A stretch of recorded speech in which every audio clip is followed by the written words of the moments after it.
Est-ce que tu pourrais nous parler de ton rapport à la méditation? Comment tu définis par exemple la méditation, toi? Ah, la méditation, ça touche profondément mon cœur, déjà, et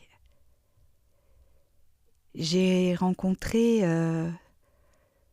spontanément, je pense, quand j'étais enfant, ces états-là, sans le savoir. C'était pas du tout conscient, avec des moments d'accès à ma profondeur et à tout ce qui est profond en moi et plus grand que moi. Et voilà, c'est ce qui me vient en premier. J'ai rencontré ça très tôt.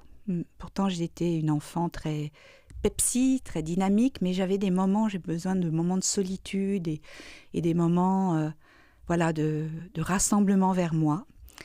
Donc quand j'ai commencé la pratique de la méditation avec Monsieur Danibois, qui s'appelle la méditation pleine présence, j'ai retrouvé ces étapes que je vivais régulièrement, ou même le soir dans mon lit, etc.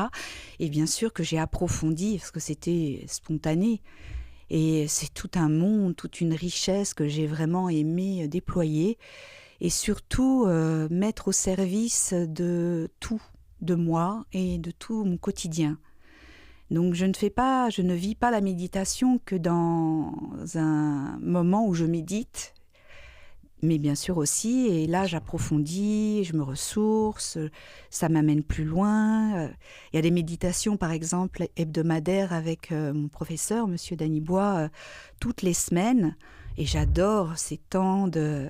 On est à peu près 400 à méditer ensemble, c'est un moment de partage et un moment très précieux de ressourcement dans ma vie et plein d'humanité.